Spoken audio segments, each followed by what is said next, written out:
Before the Rings of Power, there were the Silmarils. Before Sauron, there was his master Morgoth. Before Aragorn and Arwen, there was Beren and Luthien. Join us as we explore Tolkien and all the ages of Middle-earth with your hosts from theonering.com, Jonathan Watson and Michael Grumbine. You know, it's a good thing we have that intro every week, just because I always forget I have to silence my phone and stuff before doing the podcast. So I always do that right in the middle of the intro. Hey, everybody! It's like a church, right? You get there and you're like, oh no! Before anybody calls me, you gotta cell phones off. Yeah. It's astute listeners will notice that sometimes I do not do that. I've been known a couple times to have the phone interrupt. But that's okay. You know, just twice in the last year and a half. It's not too bad, I guess. It's not bad at all. It's not bad. That's what I tell myself, isn't it? No, it's fine. I can tell you that too. Even if it was interrupted, hey, we fly by the seat of our pants here. We're not going to actually worry about if we get interrupted or not. We'll just leave it in. That's right. Don't need to edit it. We are finishing The Unfinished Tale. Can we say that? I was wondering where you're going to go with that. Awkward pause. We are finishing The Unfinished Tale of Aldarion and Erendis, the Mariner's Wife, today. Although this isn't the last episode. We're going to have one more episode where we will truly finish The Unfinished Tale. I'm going to come up with what I think might be an interesting approach to this. And I'm going to do it in the way of, if this were a 5 or 6 season TV show, what would each season be? And what's the start and what are we ending on, so that we can kind of have a view of this entire tale. Nice. Very so fancy. we will go over that next week. That should be kind of fun. That's kind of a big, I feel very responsible doing that. I feel very like the pressure of that. And I'm not going to be, I'm never going to claim I wrote the story Tolkien never wrote. In fact, this is probably not what Tolkien would have written, but however, I will try to hew as closely to the notes that he has, knowing that those notes are sometimes in opposition to each other. And, we have to figure out what that means exactly. And I'm not going to go into detail about like, okay, it's going to be 6 seasons with 7 episodes and each episode looks like this. No, I'm going to have like a paragraph or so about each season and where it goes. And we can kind of shoot the breeze about that and figure out like, what did I get wrong? Where should it have gone? Things like that. So I think that'll be fun. That will be fun, and that'll be a new thing for us. And if people like it a lot, maybe we'll continue it in other unfinished tales when we read them. Because one of the things, like you were saying, Jonathan, that I think is really important, especially in the age of the Rings of Power that we have now, the much ballyhooed and much mocked Rings of Power, is that these are, as the name implies on the book, the unfinished tales, right? So these are the ones that Tolkien, that never made it even into the Silmarillion, they weren't even in enough of complete form for Christopher to weave them completely into the Silmarillion, and definitely never made it into The Hobbit or The Lord of the Rings. So but we, as you all who have been following us know, in our, 6 episode, did we take 6 episodes for on fairy stories, or 8? I think it was 6, remember, yeah. So in our 6 episodes on fairy stories, which we believe to be the heart of why Tolkien explaining what the writing of fantasy is all about and what makes it special, he loves the art of subcreation. And what better to do with an unfinished tale than give it an ending? And like you said, Jonathan, we're not going to presume that our ending is better than his. In fact, I will presume that it will not be better than the one he would have written, but nor are we presuming that this is what he should have written. But we're going to just take a hand at following his themes, following his philosophy, and definitely staying as true to his world as we can, and then see where does that go? Where does that art of subcreation go? So it's a little different, a bit of an episode coming up next week. But first, well, but it's a good thing, right? We'll have the Protestant version, which is mine, and then the Catholic can come in and fix all my problems. That's right. Get back to the real source. And what's cool is if we do this right, we can have Google Gemini generate for us an entire video based on it, and it'll look something like that. Yep. That's right. No, it's no white people. That's what we'll anywhere in Tolkien's world. Okay, we can't get into Google Gemini. However, if you haven't heard about Google Gemini, just look up Google Gemini Pope, and you'll find some pretty funny things that it did. Google Gemini, their AI image generator and other stuff, which they've had to shut down because it did some untoward things towards an entire group of just rewriting history. In any case, guys, we are going to jump into this end of this. However, before we do, guys, we do have members, and I want to shout out the latest members we had over the last couple weeks, including now these names. I didn't make up these names; they made up these names. So for instance, like we had the members that joined, like Cal the Radical Fairy Witch. That's great. He's on. Zod joined. Now Yeah. I don't know where Non and Ursa are, but I guess Superman defeated the two of them, and he went back to the. I don't have heal before Zod, then I'm fine. Yeah, and those are the latest two members, I believe, that joined us, and so shout out to them. There are a couple others, Athanasium, I believe, and Arthur Shelley. Arthur Shelley, is that your full name, Arthur? Sorry if I just realized your name, but I'm just reading names off of Discord. Guys, thanks for joining us. There are other members who've joined who haven't joined Discord. So if you're a member and you've gone to the onering.com/member and you've joined, but you haven't joined Discord, just click the account link at the top right of the site. And then scroll down to the bottom and click connect to Discord in order to connect your account to Discord and get access to our different member channels for everybody. You can become a member, thewondering.com/member. It's $4 a month. First month is free. Or if you want to do more, like Harrison and Adam and Lynn and Rich, they go above and beyond and support us even more. And so we appreciate their membership as sponsors who do $20 a month. So thanks, guys. We really appreciate that. Just do it, guys. Just do it. Insert Shia LaBeouf meme here. Do it. You're really dating yourself. That's years old now. Years old. Yep. Gotta find something. You have no idea. If you think I can date myself to all sorts of decades. Not to be oh man. All right. So we're gonna read the very first paragraph as we get into Aldarion and Erendis. The very first paragraph of this section, which is called the further course of the narrative, because this is not the narrative. The narrative is what we just read. This is what was previous here is what Tolkien actually wrote. This here is now from notes and other places he could find information about Aldarion and Erendis. And so I'm going to read this first paragraph and we're going to talk a little bit about it because it's a look into how Tolkien actually wrote things. So this is the first paragraph of this section. From the point, and Christopher Tolkien wrote this. Christopher Tolkien wrote this when he came up with this story out of all of Tolkien's notes at the end here. From the point where Aldarion read the letter from Erendis, refusing to return to Armelis, the story can only be traced in glimpses and snatches from notes and jottings, and even those do not constitute the fragments of a wholly consistent story, being composed at different times and often at odds with themselves. And this is kind of the way that Tolkien wrote. He didn't sit down and outline an entire story and then say, now I'm going to write this story. When thoughts of these characters and the places became forefront in his mind, when a thought struck him, he would just write it down, right? You can look at his notes that Christopher Tolkien's published. Like there are things in the sidelines and like in newspapers where he wrote things down and drew pictures of like things in Middle Earth.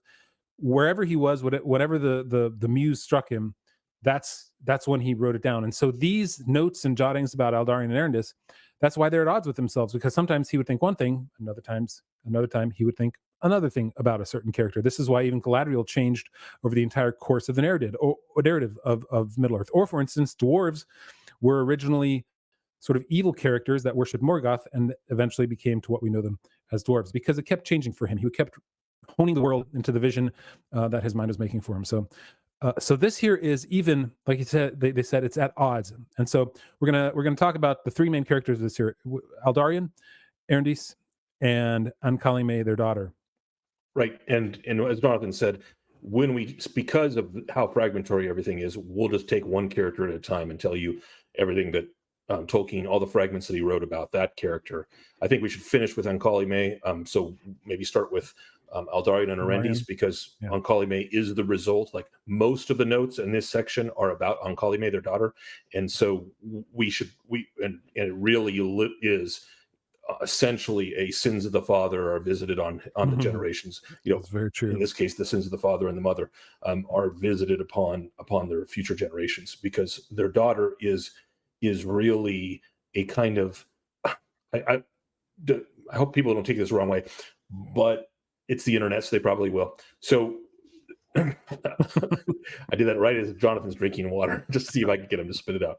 No, Ancalime is a kind of familial dead end in this. I mean, she technically isn't a dead end. She has a son, but from a hereditary perspective, but in terms of her life is essentially defined by the sins of her parents. So why don't we start with her parents? You want to take Aldarion or Erendis? I'll take Aldarion. We'll start with him. Go for it. So Aldarion, as soon as he becomes king, he's like, I'm going back to Middle Earth. It's like I can make the decisions now, and I'm on my way back. And of course, that's probably also due to the letter that he received from Gil-galad about what was actually going on, and finding out that it's actually Sauron and not some evil kings of men. That was the problem. But what's most interesting, I think, about this part is it doesn't give us a whole lot of information on Aldarion here. Really, only 3-4 paragraphs or something like that. Right. But what's interesting, in a kind of like an offhand comment, is what Tolkien wrote, probably in a jotting somewhere. It is known that he, Aldarion, went much on land as well as sea, and went up the river Gwathlo as far as Tharbad, and there met Galadriel. Which, let me bring up the video here. But if we look here, right? This is Vinulanda. I believe this is. Let's see, where is Tharbad? I believe, isn't it right in here? Vinulande, this is the Gwathlo, I believe, and then meets them right in here in Tharbad. So, yep. Sorry, you can't really see it, but it's like right there.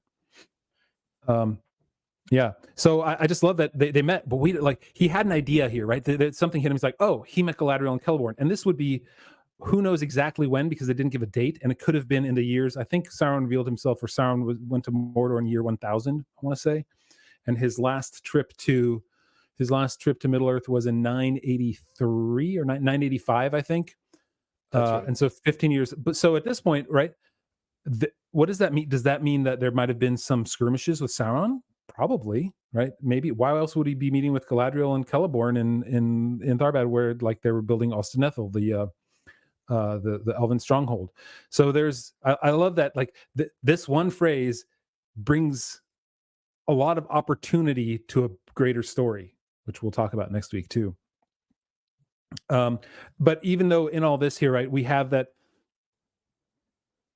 all the labors, Tolkien wrote, all Aldarion's labors were swept away. The works that began at Vinulande were never completed, and the sea gnawed at them. Now, we don't know how many years this took, or if this just means in the future it was completely gone, like in the years between now and Sauron's full reveal, and then the year 1500 something in the Second Age. But it shows like they're setting the final things that he's doing is kind of setting the wheels in motion for Sauron to make a move. And I want to thank Harrison in our chat for bringing up this quote from the Unfinished Tales and the story of Celeborn and Galadriel. And this is, I don't have the exact page. It's the history of Galadriel and Celeborn. Let me read this. The building of the chief city of Eregion, Ostanethel, was begun in about the year 750 of the Second Age. News of these things came to the ears of Sauron and increased the fears that he felt concerning the coming of the Númenóreans to Lindon and the coasts further south. Lindon, coasts further south, right? Coming like down around down there. Yep. And he heard tell also of Aldarion, son of Tar-Meneldur, the king of Númenor, now become a great shipbuilder who brought his vessels to haven far down into the Harad. Sauron therefore left Eriador alone for a while, and he chose the land of Mordor, as it was afterwards called, for a stronghold as the counter to the threat of the Númenórean landings. This is dated circa year 1000 in the Tale of Years. When he felt himself to be secure, he sent emissaries to Mordor, and finally, about the year 1200 of the Second Age, he came himself wearing the fairest form that he could contrive, which we now know as Anatar. So Halbro. Yep. Halbro. Yeah, I just love that there's so much around this, right? This line, this paragraph together with, hey, they met Galadriel and Celeborn. Like, there's a whole story about what Aldarion does in those last 100 years going to Middle Earth and back. And a story that we don't know the details of. It would be really cool to see. Interesting that Tolkien talks about all of his works being swept away. But in a way, yes, and in a way, no, right? So there's two senses of his works. One is the physical, actual havens that he built, and apparently those are swept away. But then the second legacy that he has is the legacy of the maritime empire that he is setting in motion for Numenor, which does not get swept away. In fact, it grows and grows. Interestingly enough, although I would not rely upon the confluence or congruence, rather, of the two timelines that I'm about to mention, but in the quote you just read, there's a bunch of Numenorian landings around Harad, in the havens of Harad. 1,000, that would be during the realm of Ancalime. We're going to get to that a little later. That would be during the reign of Ancalime. And so that doesn't jive with other notes that Tolkien's taking, because it says that he says that Ancalime really had no interest in the travels that her father had in Middle Earth. So either there's some other people that, the Guild of Venturers or Murder Hobos is either going to Middle Earth and establishing things without her, or this is just a different. He would have had to decide before he put this tale into his final version, which of those two paths was the real one in the history. So interesting to me, because you see like two different threads of his thought. One is what I view as the macro sort of strategic thread of the grand history of Numenor and its interaction with Middle Earth, and then the other thread is the very close and intimate and sad history of the family of Aldarion and Erendis, and in the two timelines they don't quite jive in that detail.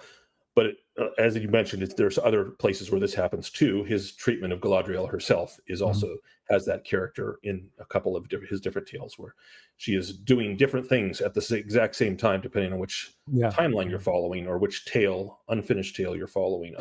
But there's so little information about what Galadriel is doing right now. Right? We really only have these couple of lines. There's no details around all this, and so it makes it very right. I like the version where she stays in Eregion she's not and rules with Celeborn. Agreed. She's not the commander of the Northern armies.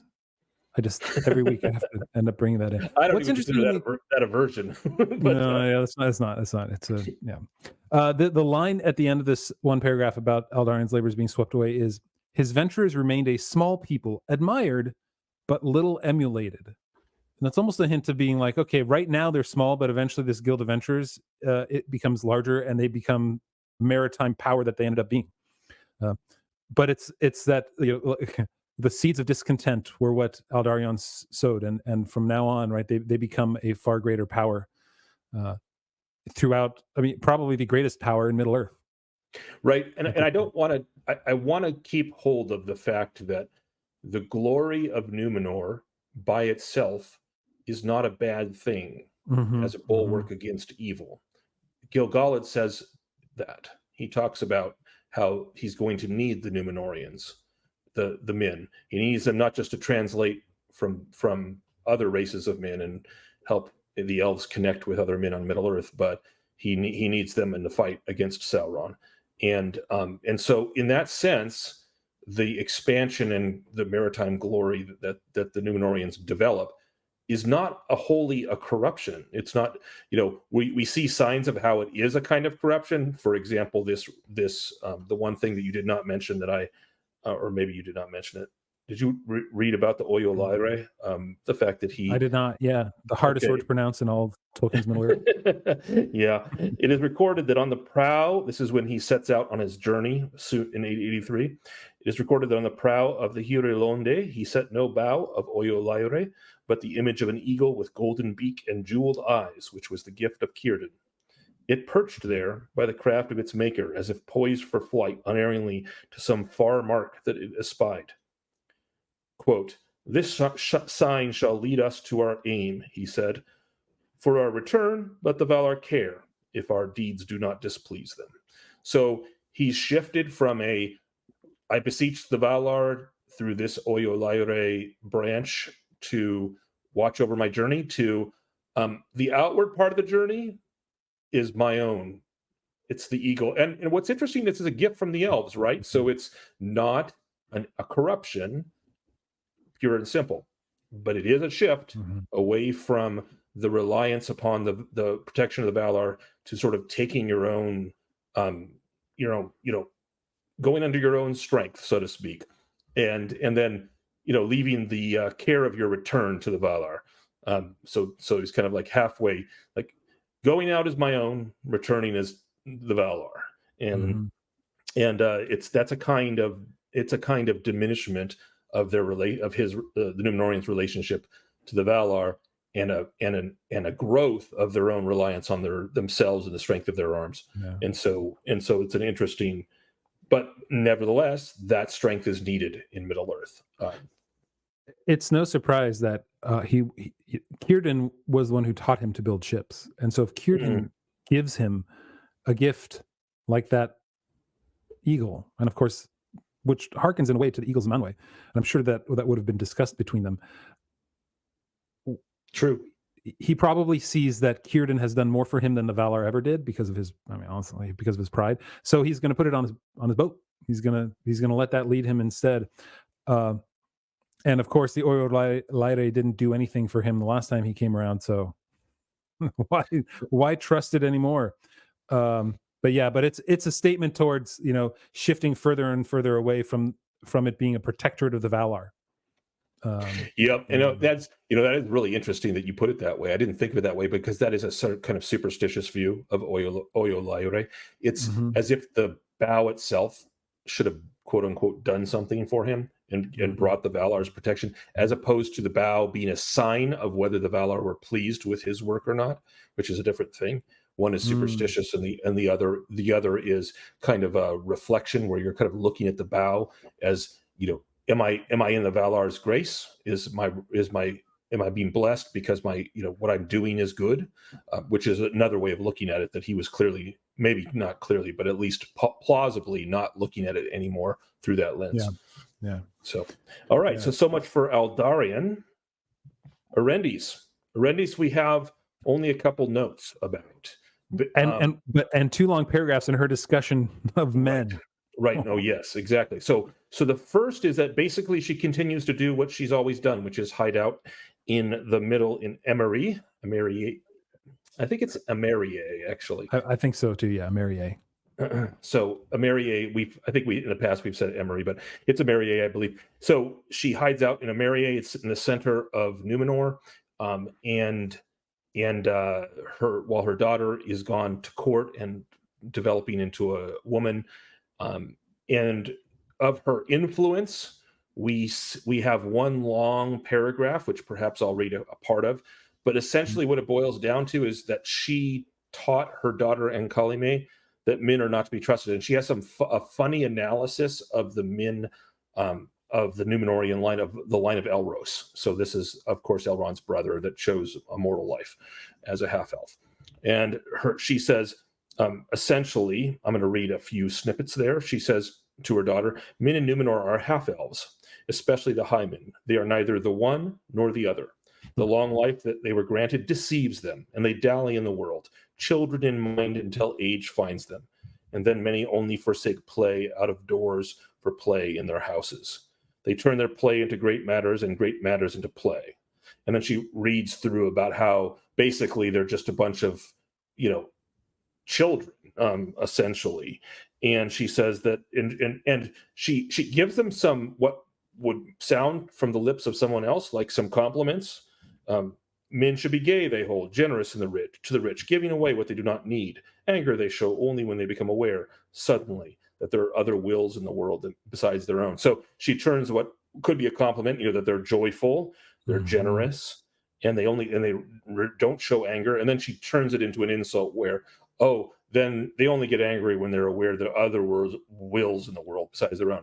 So what she's, like many bitter people, looking through her lens at the person that they're or in her case, the whole gender that she's bitter about, she sees no reason why they would get angry for any other reason other than the fact that all of a sudden their wills are opposed, which is very childish. And if that was the truth, then that would indeed be childish. But I would venture to think that there might be some other reasons the men of Númenor get angry besides just petty opposition to their own wills, and we're in fact shown that. So we're given Erendis' view, which is essentially she despises men, and she attempts to teach her daughter to do so, and specifically to resist men by sinking, she says, sink your roots into the rock and face the wind, though it blow away all your leaves. And that's a very interesting final line of advice, because her point is that as women, we also are daughters of the great. We have wills and courage of our own. Therefore, do not bend, Ancalime. Once bend a little, and they will bend you further until you are bowed down. Sink your roots into the rock and face the wind, though it blow away all your leaves. In other words, the leaves are the glory of a tree. They're what give a tree its beauty. The trunk and branches give it its structure, but the tree gives its beauty. And so what she's admitting is she'd rather have her daughter never bend to the will of a man and simultaneously lose all her beauty. And I'm not just talking about physical beauty here. We're talking about the beauty of the soul and her good character and everything that is good in her. She'd rather have that happen, and just so that you don't bend to the will of a man. And this is deeply, obviously, and I think Tolkien's making it fairly clear from the way he phrases it, this is a deeply a sort of a gravely disordered view of the relationship between men and women, caused by Erendis' own bitterness. And it works to a large extent. Ancalime herself basically imbibes, she drinks the Kool-Aid, so to speak. And it has the same effect that famous Kool-Aid had, in a way, where it kills the life of joy in her, and ruins her own relationship towards men, even her own husband. Okay, I'm gonna, pardon me if I get a little bit too modern, a little too current for today's for this here. But her line in that section that you read, you didn't read this line, which is, "For men fashioned Numenor, men those heroes of old that they sing of their women we hear less, save that they wept when their men were slain." It reminds me of a lot of people who talk about Tolkien's work of there not being any strong women in it, or aren't enough women in it, and they haven't actually read it. That has that same tenor to me, that she doesn't really know what she's talking about, because she's never. There are the women we hear a lot of still. I mean, not I mean, we've got Haleth, and we've got Varda, and we've got Melian, Luthien, of course, right? And then Turgon's daughter, Idril, and yes, right, yes, yeah. So they're playing, and so this is like, and Galadriel. it's like she wants to be a modern feminist, but it's telling herself lies, right? That they're not strong enough. They're these poor women. That's all we are. We're just these poor women, and we've got to do something for ourselves. We've got to stand up strong. We've got to sink our roots into the rock and face the wind, though it blow away all your leaves, and just stand there because you can. Like, it's just it struck me as, like, Tolkien's little dig at what even people thought of women then. What they were saying then. It's like, no. Women are strong. They're just strong in a different way. So, well, and interestingly enough, what Tolkien's pointing out, what this passage reminded me of when I read it first, is it reminded me of Eowyn's speech to Aragorn before he goes off to the paths of the dead, and where he will not let her go with him, and he is reminding her that her place is, her responsibility is to her people, and so she can't just leave and go off with Aragorn because of that. And she reads that as, you're just putting me down because I'm a woman and my place is here in the hearth, and I'm just supposed to suck it up and then die when the men have failed. I'm just supposed to die with everybody else. And where is that? What good is that, essentially? And she has a kind of point. Like, Tolkien understands that viewpoint, like the bitterness of that viewpoint, very well. She has a kind of point in the sense that, for a woman with her spirit, with Eowyn's spirit, this is a hard reality of the world. That in general, there are these gender roles in such societies. In this case, with Erendis, I think her own ruined relationship is what soured her to men. Her ruined relationship with Aldarion. We don't have any hint that she has this attitude towards men before her relationship with Aldarion falls apart. We do have a hint that she won't be told what to do, just like Aldarion won't be told what to do. But we don't. I don't think we see that she hates men. Maybe I'm missing something. before that, but I don't remember. I don't think so either. So what we see here instead is her pointing out some flaws that men in general have, and then, and some of which are true, and then her response is, therefore, we should just oppose them and sink our roots in deep. It isn't, men have these flaws, so we need to step in and make it right. We need to pursue the good, what is right for our people. Let's remember here, she should have been queen. Erendis should have been the queen of Numenor, and she refused that responsibility. She had a responsibility to the entire people of Numenor, who, I might remind her, are half women, and she abandons that because she's so bitter about her broken relationship with her husband. And so this is like one of the classic views of, I've been wronged, and so my response in being wronged is not, and therefore let me go seek something good, let me fulfill my other responsibilities, let me at least do what is right, even if what was wrong was done to me. That's not the response. The response is, it's all about me, I'm such a victim, and then teach my daughter how she's going to be a victim unless she just opposes men her entire life. And it's sad. And we see how sad it is, and how bitter she becomes, and how bitter she makes her daughter. The final thing we learn about Erendis is in the very last line of this section, which is that we don't know anything about her, what specifically happened with her death, but we know that at the end of her life, she left Emeria at last and journeyed unrecognized and unknown to the haven of Ravenna.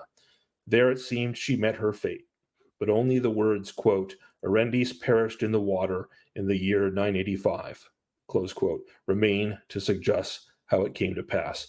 So she either threw herself off a cliff into the water, or she was in some boating accident or something. So she died in the water, probably not an accident. She probably did it on purpose. Maybe she sailed off into the sunset and was never seen again, and died at sea. Who knows? But Tolkien never figured it out, never concluded what it was. But sadly, she, of course, sad because the sea, remember, is her rival. And so she dies to her rival, and she probably doesn't die fighting her rival. She probably dies just giving in. And I think that's true, because it says right before that, she longed once more for Aldarion. And it reminds me of how Aldarion, when looking back, he found his most, I think the word was contentment, when he was in those years after their marriage, or was it before their marriage? I can't remember. Planting trees. Yeah, betrothal period, right? Yeah, before the marriage. When he found the most contentment being with her and planting trees. What we discuss what contentment means, but here she's looking back again, and she realizes finally that she was neglected by Ancalime and in bitter loneliness. And so through all that, she realized, I don't know what I had. And so she goes to the ocean, and I think she just gives in to that enemy finally and says, you know what? Maybe I should have been with you a long time ago, but this is all I'm going to give you now. And this is his last voyage, Aldarion's last voyage to Middle-earth in 985. We don't know exactly how long the marriage was. When does Aldarion die after that? Do we know? He dies. We do. But he dies 1075. So who knows? He could have been back in Middle-earth for 20 years right there. Tolkien doesn't say. But Ancalime, let's see, I guess we'll know. Ancalime became ruler in the year 1075. So she did it the year he died. So this is the end of Erendis. It's kind of a sad end. And then it's one of those notes and jottings that Tolkien put down and didn't really expound on. So Christopher Tolkien couldn't tell us what that perish in water exactly meant, but we can guess, like you said, it wasn't a joyful reunion with the sea. It definitely wasn't a joyful reunion. There is one possibility that I have that is less sad than the others, which is that she has longed for Aldarion. She's rejected her self-imposed exile and has returned to Ravenna, hoping to meet him when he comes back. Maybe he doesn't come back for a long time. Likely he doesn't come back for a long time. What's that? I was going to say, or she sees him leave and decides she wants to chase after him. Yep. And she perishes in a boating accident. Yeah, but it wouldn't be seeing him leave. It would be like she's waiting for him to return, because he's supposed to return soon, it said. Yeah. Oh, you're right, that he was soon expected to return. So she's leaving Emerie to go to Ravenna to greet him upon his return, essentially. And maybe he doesn't return on time, which is a totally Aldarian thing to do, is never return on time. And the happiest reading would be she swallows her pride about the sea, sets off in one of the boats of the Númenóreans, and then it tragically perishes while she's seeking him. So that would be the I guess the most, and that's leaning heavily into her regret and longing. Mm-hmm. I'm going to have to decide for next week's episode which way I'm going to go. That's why I said it, because I want to hear where you're going to land. Dang. All right. Well, I think let's get to the saddest part, which is Ancalime, because boy, howdy, you think that like she and her husband, we thought Aldarion and Erendis were bad. Man, they are. Well, one, we don't know what their marriage was like, but the things they do to each other are impressive. Yes. So to recap, it says explicitly that Ancalime, and this is before she meets her soon-to-be husband, Ancalime basically takes the worst parts from both of her parents. Mm-hmm. she was obstinate like her father, and she was coldness and had a sense of personal injury. Like, all like her mother. And it's even said like that she deliberately comes back to Emerie in a way to sort of torture her mother, in a sense. Like she enjoys seeing their dislike for each other. She kind of revels in the bitterness. She goes and does a part of her duty by living in on the coast and with the nobility, and she has suitors because she grows to be a beautiful woman, and she ignores them all, taking the advice of her mother, I guess. And then she she will from time to time seek refuge from the court by returning to Emerie or to other shepherd lands. And but basically she lives the life of a woman that won't, for example, get it is the responsibility, let me put it this way, it is the responsibility, as we've talked about before, of a royal line, both men and women, to continue the royal line. Like that's one of those responsibilities when you're part of a monarchy. And so in that, she's just basically avoiding. Aldarion helps her along a little bit by changing two laws or customs, depending on which version you're talking about, because he kind of contradicts himself a little bit in two different passages there. So the first is that basically he made it a law that the eldest child of the king becomes the next monarch, whether it's a woman or not. But prior to this, it couldn't have been a woman. But so he's opening up her to rule Númenor, even if there's even though I should say there's no male heir that he and Erendis have. So that's the first one, the law that was changed. And I'm trying to remember the second one here. Oh yes, that they had to mention, it had to be from the line of Elros, that there could not be, and it's said that Aldarion did this because he was dismayed essentially by the fact that his wife was not from the line of Elros, and he saw the problem in that. I had this highlighted. This ordinance arose directly from Aldarion's disastrous marriage to Erendis and his reflections upon it, for she was not of the line of Elros and had a lesser lifespan, and he believed that therein lay the root of all their troubles. So yeah, Elros, he's a better man. I don't know about that. Unlike, okay, so let's talk about Ancalime and the Sirs and her whole what is it? Halatan, I think, was who she married. Yes, Halatan. Right? No, that was the father. Halakar, son of Halatan. Yeah, so remember, Halatan is Aldarion's cousin, and he is the regent when Aldarion does the unprecedented I'm king and now I'm leaving for Middle Earth. And they have to have a regent rule in his place. The council's at wit's end, but they choose his cousin, Halatan. And so Halatan's son, Halakar, it turns out, seeks out Ancalime in her refuge what she chose for a number of years, just go live unknown or in disguise, essentially. She even took a different Princess Shepherdess, yes, they called her. uh-huh. And so he takes a different name too. She had named herself Emerwin, and he names himself Mamondil, and they and they meet. She doesn't know that he's from Halatan's line. Halakar's son. Halatan, yes, right. Halatan is Halakar. He's the son of Halatan. Yeah, his name is Halakar, the son of Halatan, even though he was called Mamondil.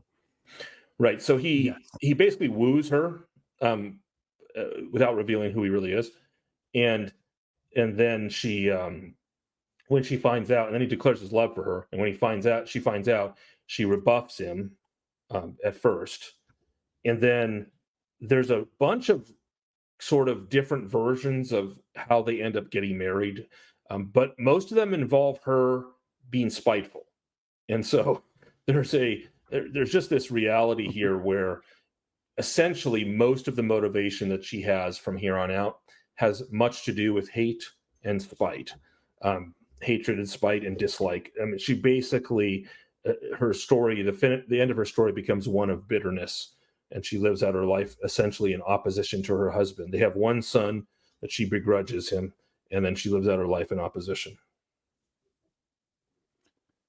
And I quote, and it's interesting. Go ahead. But she pursued Halakar with hatred afterwards. Okay. Pursued with hatred. that's pretty rough. Didn't the dream pursued him? Yeah. and so why would they get married? And it's not clear in here exactly why. They make the point that they were married in the end. In one version, it appears that the persistence of Halakar in his suit, despite her rejection of him, and the urging of the council that she choose a husband for the quiet of the realm, led to their marriage. But elsewhere, it is said that she remained unmarried so long that her cousin Saranto, relying on the provision of the new law, called upon her to surrender the heirship, and that she then married Halakar in order to spite Saranto. I like that story better.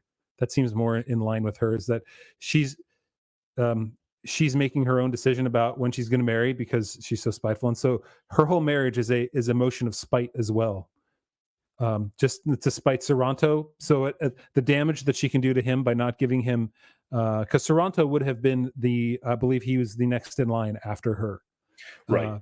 And so if she didn't have any offspring, he would have been king after her. Correct. And so whichever version, though, as far as the reason goes for her marriage, it says, however this may be, the story is clear, and Ancalime did not desire love, nor did she wish for a son. And she said, quote, must I become like Queen Almarian and dote upon him? Her life with Halakar was unhappy, and she begrudged him her son Anarion, and there was grief between them thereafter. So strife. Strife between them, yes. Oh, sorry, strife. You said grief, yeah. Yeah. I'm going to read this last paragraph of this section just because it's a nice little story that encapsulates what Halakar and Ancalime did for each other. The fake wedding feast, right? So for Ancalime would let none of her women wed, and although for fear of her most were restrained, they came from the country about and had lovers whom they wished to marry. But Halakar, in secret, arranged for them to be wedded. And he declared that he would give a last feast at his own house. Again, interesting, at his own house, because he had a separate house from Ancalime. Before he left it, to this feast, he invited Ancalime, saying it was the house of his kindred, and that he should be given a farewell of courtesy. Ancalime came, attended by all her women, for she did not care to be waited on men, which we already knew. She found the house all lit and arrayed as for a great feast, and men of the household attired in garlands as for their weddings, and each with another garland in his hands for a bride. Come, said Halakar, the weddings are prepared, and the bride chamber is ready. But since it cannot be thought that we should ask the lady Ancalime, king's heir, to lie with a farm steward, then alas, she must sleep alone tonight. And Ancalime perforce remained there, for it was too far to ride back, nor would she go unattended. Neither men nor women hid their smiles. I love that. They did not hide their smiles. Like they were happy regardless. I don't know if that means they were spiting her there by smiling at her, or That's definitely what she thought. Yeah, exactly. That's true. That's what she thought. That was how she read it. And then Ancalime would not come to the feast, but lay abed, listening to the laughter far off and thinking it aimed at herself. Right, and it's so interesting that, I mean, you see here the full twisting of her mind, right? Because even the fact that there's this massive wedding with multiple grooms and brides, that can't possibly, it all has to be about her. It can't possibly be that they're joyful and laughing because they're together and it's a joyous occasion. Oh no, it has to be they're mocking her. This is what laughter has become to her. And for those who are paying attention carefully, will have seen the full the insult come full circle to Ancalime. So if you remember in the previous reading, on Aldarion's return, the final break between he and his wife Erendis, was when he comes to his house and she tells him that he has to sleep in a separate room. And that, you know, they're married, but they're going to sleep apart, which is, so the marriage bed is no longer there. And so she insults him by doing so, by even in his own home, not letting him sleep in the marriage bed. And so now in the next generation, her son-in-law, Halakar, does the same thing to her daughter, Ancalime, and even points out, you can't sleep with a farm steward. He's talking about himself. You can't sleep with a farm steward. Yeah, right. Yeah. Which he's insulting. He's poking fun at himself that way because that's what she wants him to control him in that regard. So you can't sleep with a farm steward. So you'll have to sleep by yourself. So he is insulting her there. This is I don't know if this feels like Game of Thrones to me. This is like a scene from Game of Thrones. Like it's very, like this is hardcore stuff. I'm going to really struggle. I got to get the scene into the what I'm going to be talking about next week. So it'll be there. It'll be interesting. So anyway, suffice it to say, a very unhappy tale. Perhaps not as tragically Oedipal as the tale of Tuor, but nevertheless, did I say Tuor? Turin. Well, I mean, I guess Turin, son of Tuor, right? So, but the same, the son of Tuor, right? Turin Bar. Now I've got it in my head. So not as tragic, not quite as epically tragic as that, but what it lacks in epic quality with the curse of dragons and a terrible Oedipal fate, it makes up for in sheer bitterness, because the hatred and bitterness displayed by married couples to each other in this tale is depressing. Rather, it's very sad. And my goal, I think, in next week is I'm going to try and give it a happy ending, but stay true to the word. So I know where I want it to end. I do. I know exactly where I know the last scene of the last episode, what it needs to be. I'm not exactly sure how to get there. So I'll try and figure that out over the next week. 1 week, sir. The first five seasons aren't so bad. The last one's gonna be a little rough, but I know where we're going. Okay. I think that's it. I wanted to say one other thing that I thought was funny, because I went through the notes, and the notes are scattered. You know, the footnotes for this story are scattered throughout. But I was just glancing at the footnotes here, and it's essentially the longest footnote in here is philological. It's all about the difference between the elven tongues and everything. So it doesn't matter about the characters or the history. We're talking about who spoke Adonaic and who spoke Sindarin and who did they ever learn Quenya, all that sort of stuff. And I just love that it's the longest footnote and is just about the language. It's very Tolkien-esque. Very true to form. It makes sense. All right, guys, that's it. We're going to get into our extended podcast. We do have a couple questions we're going to deal with. We'll talk more about Galadriel and Celeborn and Aldarion, maybe what happened between them. So, guys, we'll see you on the other side. Join us there by going to theonery.com/member, where you can get. I got to put the little link up on YouTube. There it is.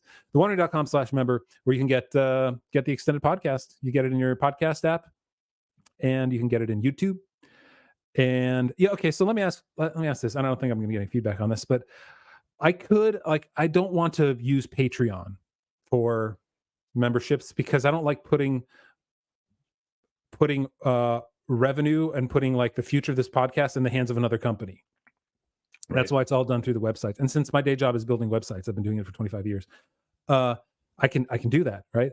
But I know that some people would probably join because it's so much easier on Patreon just to go, oh, I'm already a Patreon member, click and done. So if I do use Patreon, because they take more, the percentages are far higher too, right? They take a higher percentage of your monthly revenue. I'd have to make it like, instead of $4, I'd have to make it $5. However, I'm interested, those of you listening on YouTube, or you can send me an email, jonathan@thewonder.com, if you think Patreon is a good idea for us. Should we just also do Patreon? Because I could hook it up too.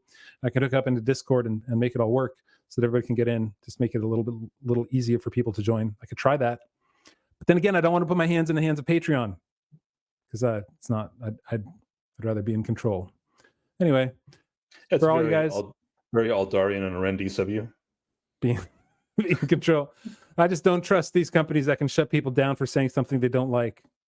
I'm with you on that. It's a funny world out there in the world of Patreon these days. Yeah. But off to our subscriber portion. So to everyone else, goodbye, freeloaders.